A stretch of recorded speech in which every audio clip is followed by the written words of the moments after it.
Même si cet accrochage s'attache principalement à la présence de la figure humaine, la table est un motif où cette figure humaine étant absente est d'autant plus d'une certaine manière présente.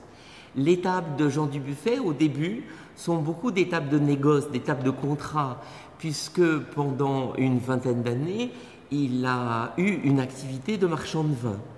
Ensuite, c'est devenu des tables pour écrire, avec son activité de poète, d'écrivain et de pamphlétaire, des tables de repas, bien sûr, que l'on prend en commun, des tables donc conviviales, des tables de plaisir, même quelquefois, on a même des lits pour son portrait de Joé Bousquet remplis de lettres et de pages blanches où les pensées vont se déverser.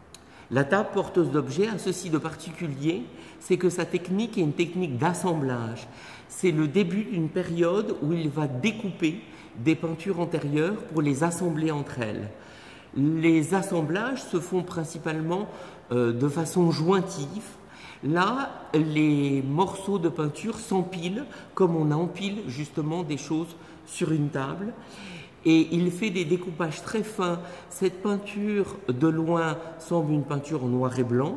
En fait, toute la partie blanche qui est le fond a des macules de textes dont on ne sait pas vraiment si ce sont des textes de journaux ou des pages de livres qu'il a imprimés sur la peinture encore fraîche, sur le blanc encore frais qu'il vient d'apposer sur la toile. Et la partie noire, en fait, a un travail de réserve dans lequel il y a plein de couleurs extrêmement vives qui viennent redonner de la lumière, de la couleur et du vivacité autour de chaque élément représenté, que ce soit les montants de la table ou que ce soit les objets eux-mêmes qui sont totalement indistincts mais porteurs d'intensité et porteurs de lumière.